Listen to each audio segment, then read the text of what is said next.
பாரம்பரியமாக முன்னாடிலாம் நம்மளுடைய மூதாதையர்கள் இதெல்லாம் ஃபாலோ பண்ணியிருந்திருக்காங்க. ஸோ இந்த மாதிரி விஷயங்களை உள்ளடக்கினது அந்த நியூட்ரிஷன் அண்ட் டயட்டிக்ஸில் இருக்குது. ஸோ அது மாதிரி அந்த விஷயம் இது எல்லாமே சேர்ந்து தான் இந்த பிஏஎஸ்எல்ங்கிற கோர்ஸு இன்ஷால்லா நடக்கும். ஸோ இதில் கண்டிப்பாக காரைக்கால் மக்கள் பயன்பெறணுங்கிற ஒரே நோக்கத்தோடு தான் இந்த அன்னிசாவை இங்கே இன்னும் இருக்கணும்னு நம்ம ஆசைப்படுறது. ஏன்னா இதை நடத்துறதுக்கு அல்ஹம்துலில்லாஹ் அங்கே ரெடியாக இருக்குது மக்கள். அங்கே நிறைய அட்மிஷன்ஸ், வெளியூர்லேருந்துலாம் நிறைய அட்மிஷன்ஸ். அன்னை ஹஜிஜாக்கு இன்னும் நாங்கள் இன்ஷால்லா இன்னும் ஒரு 10-15 நாள் அதை க்ளோஸ் பண்ணக்கூடிய அளவுக்கு எங்களுக்கு அட்மிஷன்ஸ் அங்கே இருக்குது. ஆனாலும் நம்ம மக்கள் பயன்பெறணும். இங்கேருந்து அங்கே வந்து படிக்கிற புள்ள இங்கே இருக்குது. காரைக்கால்லேருந்து, அம்பகத்தூர்லேருந்துலாம் அங்கே வந்து படிக்கிறாங்க. இதையெல்லாம் பார்க்கும்போது ஏன் நம்ம ஊர்லேயே நம்ம பேரண்ட்ஸ் கூடவே பிள்ளைங்க இருந்து கம்மியான செலவில் படிக்கக்கூடாது அப்படிங்கிறதுக்காக தான் இந்த அன்னிசா அகாடமி இன்னும் உயிரோடு வச்சுருக்கோம். இன்னும் நடத்திட்டுருக்கோம். அதனோட அவசியம் அதில் பயன்பெறணும். இதெல்லாம் இன்னொரு விஷயம் என்னென்னா, நாளைக்கு நாங்கள் ஒரு சம்மர் கிளாஸ் வந்து கமெண்ட்ஸ் பண்ணுறோம். பொம்பளை பிள்ளைங்களுக்கு மட்டும் 7 வயசுக்கு மேலே இருந்து ஒரு சம்மர் கிளாஸை ஸ்டார்ட் பண்ணுறோம். அதில் வந்து தஜ்வீத் முறைப்படி குரான் ஓதுவது, சின்ன சின்ன சூறாக்கள் மனணும், அந்த மாதிரி துவாக்கள் மனணும், அஸ்மல் ஹுஸ்னா மனணும். இது எல்லாமே பெரும்பான்மையான ஸ்கூல்ஸில் படிக்கக்கூடிய குழந்தைகளுக்கு ரீடிங்கு ப்ராக்டிஸ் இல்லாமல் இருக்குது. டைரெக்டாக எழுதுவாங்க, அதுவும் புரிஞ்சிக்காமல் தான் எழுதிட்டுருக்குறாங்க. ஸோ அதனால் ரீடிங்கு, லிசனிங்கு, ரைட்டிங் இந்த மெத்தடாலஜியில் இங்கிலீஷு இது எல்லாமே இன்ட்ரெஸ்டிங்கான முறையில் மேக்ஸ் கற்றுக்கிறதுக்கு சில மெத்தடாலஜி, அதே மாதிரி கம்ப்யூட்டர் எஜுகேஷன் எல்லாத்தையும் ஒருங்கிணைச்சு ஒரு சின்ன கோர்ஸ் ஒரு 3 வாரத்துக்கு தான் பிளான் பண்ணியிருக்கிறோம். அதுலேயும் மக்கள் சேர்ந்து நீங்கள் பயனடைஞ்சிக்கலாம். உங்கள் பொம்பளை பிள்ளைங்களுக்கு மட்டும் அதை ஸ்டார்ட் பண்ணியிருக்கிறோம் இன்ஷால்லா. இப்போது இந்த கோர்ஸ் இப்போ சார் இனிமேலுக்கு எடுக்க போகக்கூடிய இந்த கிளாஸ் என்ன அப்படின்னு சொன்னால், குடும்ப நல மேம்பாடு. சார் வந்து மிக அற்புதமாக இன்ஷால்லா எடுப்பாங்க. இதே மாதிரி உள்ள நிறைய கோர்சஸ் இருக்குது. அது எல்லாத்தையுமே நம்ம அன்னை ஹதிஜா பிள்ளைங்களுக்கு கொடுத்துருக்குறோம். இன்ஷால்லா இந்த வருஷம் ஆரம்பிக்கக்கூடிய இந்த பிஏஎஸ்எட் கோர்ஸில் இந்த அன்னிசா அகாடமிலையும் நம்ம வருங்காலத்தில் கொடுக்க போகிறோம். ஸோ அதனால் இதில் பயனடையணும். அதோட முன்னோட்டம் தான் இது. என்ன மாதிரி இருக்கும் அந்த கோர்ஸ் அப்படிங்கிறதுக்கு ஒரு சாம்பிள் தான் சார் இப்போ நடத்த போகிறாங்க. இது அல்லாமல் சார் நிறைய ஒர்க் ஷாப்ஸ் பண்ணிகிட்ருக்காங்க. அதை பற்றி சாரே இன்ஷால்லா பேசுவாங்க.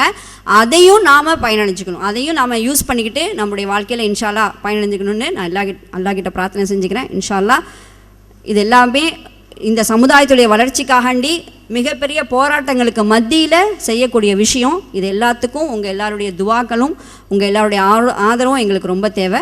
இன்ஷா அல்லாஹ் வரக்கூடிய காலங்களில் எங்களுடைய அன்னிசா அகாடமியில் அட்மிஷன் போட்டு உங்களுடைய பெண் பிள்ளைகளை சிறந்த கல்வியாளர்களாக, சிறந்த பெண்மணிகளாக, மிகச்சிறந்த இஸ்லாமிய மூமீனாக வளர்த்து எடுப்பதற்கு இன்ஷா அல்லாஹ் உங்களுக்கும் எனக்கும் அல்லாஹ் அருள் புரிவானாக.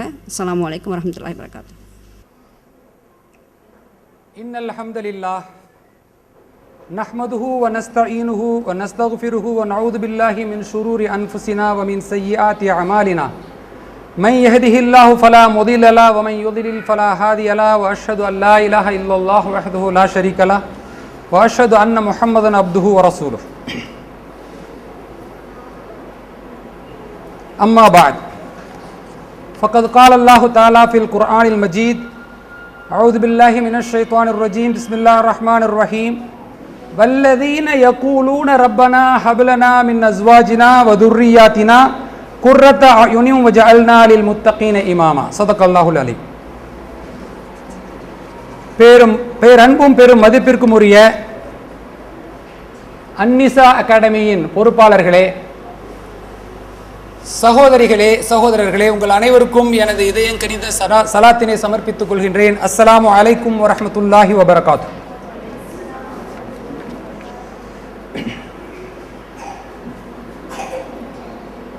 இன்று நாம் பேச இருக்கக்கூடிய தலைப்பு குடும்ப உறவுகள் மேம்பட என்ற தலைப்பிலே நாம் கலந்துரையாட இருக்கின்றோம். இப்போது உங்களுக்கு ஓதி காட்டிய இந்த வசனம் திருக்குரானின் 25வது அத்தியாயம் வசனம் 74 அல்லாஹ் தஆலா சொல்லி காட்டுகின்றான், வல்லதீன யகூலூன ரப்பனா ஹப் லனா மின் அஸ்வாஜினா வ துர்ரியாத்தினா குர்ரத அயுனின் வஜஅல்னா லில் முத்தகீன இமாமா. இதற்கு என்ன மொழிபெயர்ப்பு செய்யப்படுகிறது என்று சொன்னால், மேலும் அவர்கள் ஒரு துவா கேட்கிறார்கள், எங்கள் இறைவா, எங்கள் மனைவியரிடமும் எங்கள் குழந்தைகளிடமும் இருந்து எங்களுக்கு கண்களின் குளிர்ச்சியை அளிப்பாயாக, இன்னும் இறையச்சம் உடையவர்களுக்கு எங்களை வழிகாட்டியாக ஆக்கி அருள்வாயாக என்று அவர்கள் துவா செய்வார்கள். இப்படிதான் மொழிபெயர்ப்பு இருக்கு. தமிழ நீங்க 3-4 மொழிபெயர்ப்பு எடுத்து பார்த்தாலும் என்ன வார்த்தை இருக்கிறது? எங்கள் மனைவியரிடமும் எங்கள் குழந்தைகளிடமும் கண் குளிர்ச்சியை ஏற்படுத்துவாயாக என்று. ஆனால் அரபியிலே இந்த மனைவியர் என்று எந்த வார்த்தை கொண்டு வந்தார்களோ அதற்கான அரபி வார்த்தையை பார்த்தோம் என்று சொன்னால் மின் அஸ்வாஜினா, அஸ்வாஜினா என்கின்ற வார்த்தை இருக்கிறது. அஸ்வாஜ் என்பது ப்ளூரல், பன்மை. அதனுடைய ஒருமை ஜவுஜ். ஜவுஜ் என்றால் சொன்னால் என்ன பொருள் என்று நீங்கள் அகராதியை எடுத்து படித்து பார்த்தால் ஆங்கிலத்திலே டு பேர் அப்படின்னு அர்த்தம், ஜோடி சேர்க்கிறது. உங்களுடைய ஜோடி, டு கப்புள் அப்படின்னு அர்த்தம். மனைவியையும் குறிக்கும், அது கணவனையும் குறிக்கும். Give in marriage, join in wedlock, திருமணத்தின் மூலமாக ஒன்று சேருகின்ற ஜோடிக்கு பேர் தான் ஜவுஜ். மனைவி கணவன், கணவனையும் குறிக்கும் மனைவியும் குறிக்கும். அப்படின்னா ஆண்கள் இந்த துவாவை செய்யும் பொழுது எங்களுடைய மனைவியையும் எங்களுடைய குழந்தைகளையும் எங்களுக்கு கண் குளிர்ச்சி ஆக்கி அருள்வாயாக என்று பொருள். ஆனால் பெண்கள் இந்த துவாவை கேட்கும் பொழுது எங்கள் கணவரையும் எங்களுடைய குழந்தைகளையும் எங்களுக்கு கண் குளிர்ச்சியாக ஆக்கி வைப்பாயாக என்று அவர்கள் துவா கேட்கிறார்கள். ஆனால் என்றாவது இந்த கருத்து பெண்களிடம் போய் சேர்ந்திருக்கிறதா? ஏன் சேர்க்கப்படவில்லை? ஏன் இப்படி டிரான்ஸ்லேட் பண்ணியிருக்க கூடாது? இதை நான் சொல்றேனா? இல்ல, முகமது அசத் என்று சொல்லக்கூடிய ஒரு இஸ்லாமிய அறிஞர் ஆங்கில மொழிபெயர்ப்பில் அவர் கப்புல்ங்கிற வார்த்தையை போட்டு, தமிழை நான் தேடி பார்த்த வரைக்கும் என்ன போடுறாங்கன்னு சொன்னாக்கா மனைவி மனைவி மனைவி. இதுல என்ன தெரியுது? டிரான்ஸ்லேட் பண்ணவங்களாம் ஆண்கள். மனைவி கண் குளிர்ச்சியா இருக்கணுமா? அப்படியானால் கணவன்கள் இன்றிலிருந்து சகோதரிகளை கேட்டுக்கொள்கிறேன், இந்த துவாவை நீங்கள் கேளுங்க. யா அல்லாஹ், எங்களுடைய கணவர்களையும் எங்களுடைய குழந்தைகளையும் எங்கள் கண்களுக்கு குளிர்ச்சியாக ஆக்கி வைப்பாயாக என்று இந்த துவாவை அப்படியே கேளுங்கள். மின் அஸ்வாஜினா என்றே கேளுங்கள். இதிலிருந்து இன்னொரு பாடம் என்ன? ஆண்களையும் பெண்களையும் அல்லாஹ் தஆலா சமமாக கருதுகின்றான். பின்னாடி விரிவாக பார்ப்போம். அப்படின்னா என்ன அர்த்தம்? குடும்பம்னா என்ன? கணவன் மனைவி 2 பேரும் சேர்ந்து ஒரு குடும்பம் அமைக்கிறோமே, அதனுடைய முக்கியத்துவம் என்ன? ஏன் திருமணம் செய்து கொள்கிறோம்? ஏன் குடும்பம் அமைக்கிறோம்? சந்தோஷத்துக்கு தானே, மகிழ்ச்சிக்கு தானே, வாழ்க்கையை முழுமைப்படுத்துவதற்கு தானே, குதூகலத்திற்கு தானே, இன்பத்திற்கு தானே. ஆனால் என்ன நடக்கிறது? இந்தியா என்று எடுத்துக்கொண்டாலும் சரி, மேலை நாடுகள் என்று எடுத்துக்கொண்டாலும் சரி, முஸ்லிம்களாக எடுத்துக்கொண்டாலும் சரி, யாராக இருந்தாலும் சரி, குடும்ப வாழ்வு, குடும்ப அமைப்பு ஆட்டம் கண்டிருக்கிறது. எந்த அளவுக்கு என்று சொன்னால், குடும்ப வாழ்க்கையே தேவையில்லை, குடும்பம் இல்லாமலே வாழ்ந்து விட்டு போய்விடுவோம் என்று பெரும்பாலானவர்கள் நினைக்கக்கூடிய அளவுக்கு மேற்கத்திய உலகம் சென்று விட்டது. அதை அப்படியே காப்பி அடிக்க நமது சமுதாயம் இங்கே தயாராகி கொண்டிருக்கிறது. இதற்கு வக்காலத்து வாங்கக்கூடியவர்கள் இருந்து கொண்டிருக்கிறார்கள். அவர்கள் எடுத்து காட்டுவது இன்றைய குடும்ப அமைப்புகளை பாருங்கள் பாருங்கள் பாருங்கள். விவாகரத்து பெறக்கூடியவர்களுடைய எண்ணிக்கை சதவீதம் அதிகரித்துக் கொண்டே இருக்கிறது. 10, 20, 30, 40. ஒரு சகோதரர் சொன்னார், எங்க கிராமத்தில், மாயரத்துக்கு பக்கத்தில் இருக்கக்கூடிய ஒரு முஸ்லிம் கிராமத்தில் இப்பொழுது மட்டும் 18 தலாக்கு கேஸ் பெண்டிங்ல எங்க ஊர்ல இருக்கு.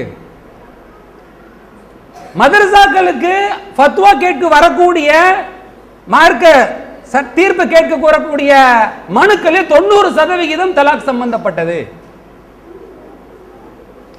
ஏன் திருமண வாழ்க்கை கண் குளிர்ச்சியாக இவர்களுக்கு அமையவில்லை? இவர்கள் எங்கே போவார்கள்? திருமணம் செய்து கொண்டோம், பிரச்சனை வந்து விட்டது, பல்வேறு பிரச்சனைகள் தலையெடுக்கின்றன. எப்படி உடம்பு தலைவலினா என்ன, எங்க போகணும்? வயிற்று வலினா எங்க போகணும்? பல் வலினா எங்க போகணும்? கண் வலி எங்க போகணும்? சுகர் பிரச்சனை எங்க போகணும்? ஹார்ட்டுக்கு எங்க போகணும்? தெரியும். குடும்ப பிரச்சனைக்கு குறிப்பாக முஸ்லிம்கள் எங்கே செல்வார்கள்? ஆளுங்களிடத்துல தான் செல்வாங்க, அறிஞர்களிடத்துல செல்வாங்க. அவர்களிடம் போய் எங்கள் குடும்பத்தில், இது மனசை திறந்து என் குடும்பத்தில் எனக்கு இப்படி ஒரு பிரச்சனை இருக்கு மௌலானா என்று போய் சந்தித்து மனம் திறந்து பேசக்கூடிய கணவன்மார்கள் நம்மள எத்தனை பேர்? அப்படி போய் கேட்டால் அந்த குடும்ப பிரச்சனைக்கு தீர்வு கொடுப்பது எப்படி என்பதை அறிஞர்கள் கற்றுக்கொண்டிருக்கிறார்களா உலக அளவில்?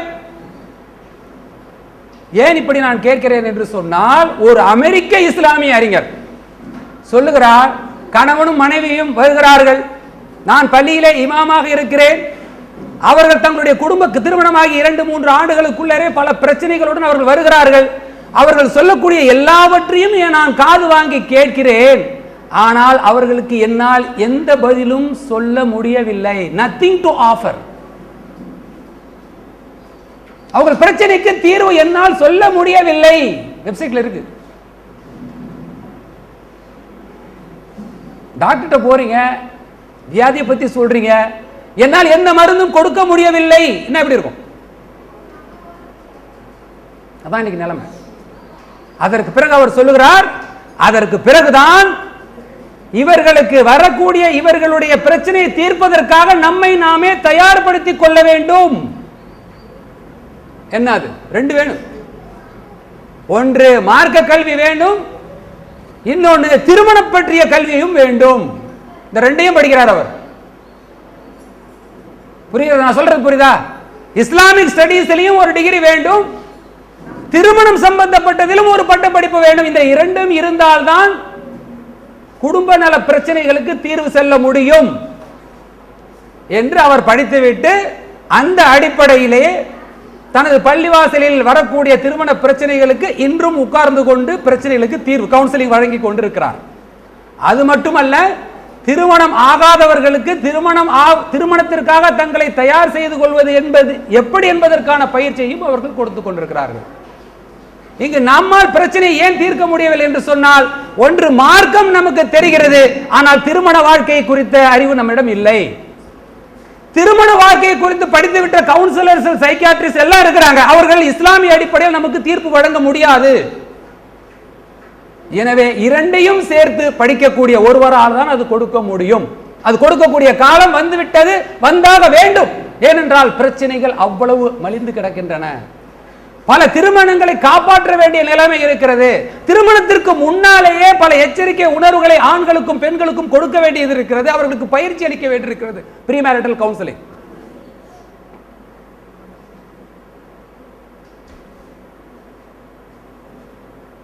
புரியுதா? இப்ப நம்ம எங்க நிக்கிறோம் புரியுதா? பிரச்சனை இருக்கு. பிரச்சனைகளை நம்ம எடுக்கவே இல்லை. இன்னைக்கு நான் பிரச்சனைகளை எடுத்து பேசவும் முடியாது, எனக்கு அதுக்குள்ள நேரம் இல்லை. அல்லாஹ் தஆலா எப்படி திருமண வாழ்க்கை குறித்து என்ன அடிப்படைகளை நமக்கு போட்டு தருகிறான் என்பது குறித்து தான் நான் பேச இருக்கிறேன் இன்ஷா அல்லாஹ். இப்போ ஒரு கேள்வி கேட்கலாம், ஏன் கணவன்மார்கள் அல்லது மனைவிமார்கள் கண்களுக்கு குளிர்ச்சியாக இல்லை? ஒரு 3 நிமிடம் தருகிறேன், சில பதில்களை உங்களிடமிருந்து வாங்கிக் கொண்டு நான் மீண்டும் தொடர்கிறேன். ஒரு முக்கியமான கருத்து என்னன்னு சொன்னா, முஸ்லிம்களாகிய நாம் வணங்க கற்றுக்கொண்டிருக்கிறோம், ஆனால் வாழ கற்றுக்கொள்ளவில்லை. ஒத்துக்கிறீங்களா? வணங்க கற்றுக்கொண்டிருக்கிறோம் சொன்னா எப்படி தொழணும், எப்படி உது செய்யணும், அதுல ஃபர்லான விஷயம் என்ன, சுன்னத்தான விஷயம் என்ன, தொழுக கூடுமா கூடாதா, 2வது ரக்காத்துல உட்காராம எந்திரிச்சிட்டா எப்படி அந்த தொழுகையை முடிக்கிறது, ஹஜ் நோன்பு எது முறிக்கும் எது முறிக்காது, எவ்வளவு சட்டங்கள், எவ்வளவு கேள்விகள். ஆனால் முஸ்லிம்களாகிய நாம் ஒரு கணவன் மனைவியாக, பெற்றோர் குழந்தைகளாக இருக்கக்கூடிய சூழல் எப்படி வாழ்வது என்பதை நாம் என்னையும் சேர்த்து சொல்கிறேன். அதனால என்னன்னா, டாக்டர்கிட்ட நம்ம போகும்பொழுது டாக்டர்கிட்ட மருந்து இல்லைன்னு சொன்னா, இது உங்க பேஷண்ட்டுக்கு மருந்து இல்லை அல்லது இது என்னன்னு கண்டுபிடிக்க முடியலன்னு சொன்னா என்ன பண்ணுவோம்? நம்ம இல்ல அல்லாட்ட விட்டுருவோம். கடைசி கட்டம் அல்லாஹ் நீ தான் காப்பாத்துங்க. ஆனால் பிரச்சனைக்கு மருந்து இருக்கிறது, நாம் இன்னும் தேடி செல்லவில்லை, அதற்கான முயற்சியும் நாம் எடுக்கவில்லை. முயற்சியை எடுத்து விட்டு தான் நீங்கள் அல்லாஹ்விடம் உதவி தேட வேண்டும். ஒட்டகத்தை கட்டி போட்டு விட்டு தான் ஒட்டகத்தை பாதுகாப்பதற்காக நீங்கள் அல்லாஹ் மீது தவக்கல் வைக்க வேண்டும். அதாவது துரதிர்ஷ்டம் என்னன்னா 25 ஆண்டுகள் 20 வருடம் கழித்து திருமணமாகி 20-25 ஆண்டுகள் கழித்த பிறகும் கூட தங்களுடைய பிரச்சனைகளுக்கு தீர்வு தெரியாத நிலையிலே அல்லாஹ்விடம் பாரத்தை கொடுத்து விட்டு, நான் சொல்றது யாரு? தலாக் ஆகாத குடும்பத்தினர்கள். தலாக் ஆகாதவர்கள் சந்தோஷமாக வாழ்கிறாள் என்று அர்த்தம் அல்ல. ஒன்னு பொருளாதார கஷ்டம், என்ன பண்றது, இவரை விட்டு பிரிந்து விட்டால் என்ன பண்றதுங்கிறது ஒரு கஷ்டம். இன்னொன்னு, இவர் தலாக்கு விடப்பட்ட பெண் அல்லது தலாக்கு விடப்பட்ட பையன் சொன்னா சமூகம் நம்மளை எப்படி பார்க்கும்? இந்த ரெண்டுக்காகவும் குடும்ப பிரச்சனைகளை மறைத்து கொண்டு அல்லாஹ்விடம் பொறுப்பை ஒப்படைத்து விட்டு வாழக்கூடியவர்கள் இன்னொரு பகுதி. பாக்கி 100-1 100-2 தான் கணவன் மனைவியா பெற்றோர்கள் கற்றுக் கொடுத்ததனால், ஒரு முன்மாதிரி ரோல் மாடல் கணவன் மனைவி பார்த்ததனால் அப்படியே நாமும் வாழ வேண்டும் என்று வாழ கற்றுக்கொண்டதனால் ஒரு சில குடும்பங்கள் தப்பித்துக் கொள்கின்றன, அவ்வளவுதான். இப்ப இந்த அடிப்படையில் இந்த பிரச்சனைகளுக்கு ஆணிவேர் என்ன என்பதை குறித்து தான் நான் மேலோட்டமாக பார்க்க விரும்பவில்லை. ஆணிவேர் என்ன என்று பார்க்கும்பொழுது குடும்ப நல பிரச்சனைகளுக்கு மிக முக்கியமான காரணம் என்ன சொல்கிறார்கள்? பெண் என்றால் யார், ஆண் என்றால் யார்? பெண்ணியம் என்று பேசுகிறார்கள், ஃபெமினிசம். பெண்கள் உரிமைகளுக்காக போராடித்தான் ஆண்களிடம் இருந்து உரிமைகளை பெற வேண்டும் என்று வரக்கூடியவர்கள் இருக்கிறார்கள். ஆண் ஆதிக்கம் என்கின்ற வார்த்தையை பயன்படுத்துகின்றார்கள். இந்த பின்னணியிலே அவர்கள் பார்க்கக்கூடிய பத்திரிகை மற்றும் தொலைக்காட்சியில ஒரு பிரெயின் வாஷ் செய்யப்படுகிறது, மூளை சலவை செய்யப்படுகிறது. அந்த அடிப்படையிலே பெண் நமக்கும் உரிமை இருக்கிறது, நாமும் போராடியாக வேண்டும் என்று கணவனை எதிரியாக பார்க்கக்கூடிய நிலைமை உருவாகிவிட்டது இந்த காலத்தில். குறிப்பாக இளைய தலைமுறை குடும்பத்தில் பிரச்சனை வந்துவிட்டால் எப்படி எடுத்துக்கொள்கிறார்கள்? கணவனிடம் போராடி நம்முடைய உரிமையை பெறும். போராட்டமாங்க, இல்லற வாழ்க்கை என்பது என்ன போராட்டமா? ஒரு ஆணுக்கும் பெண்ணுக்கும் நடக்கிற போராட்டமா இல்லற வாழ்க்கை? இல்லை.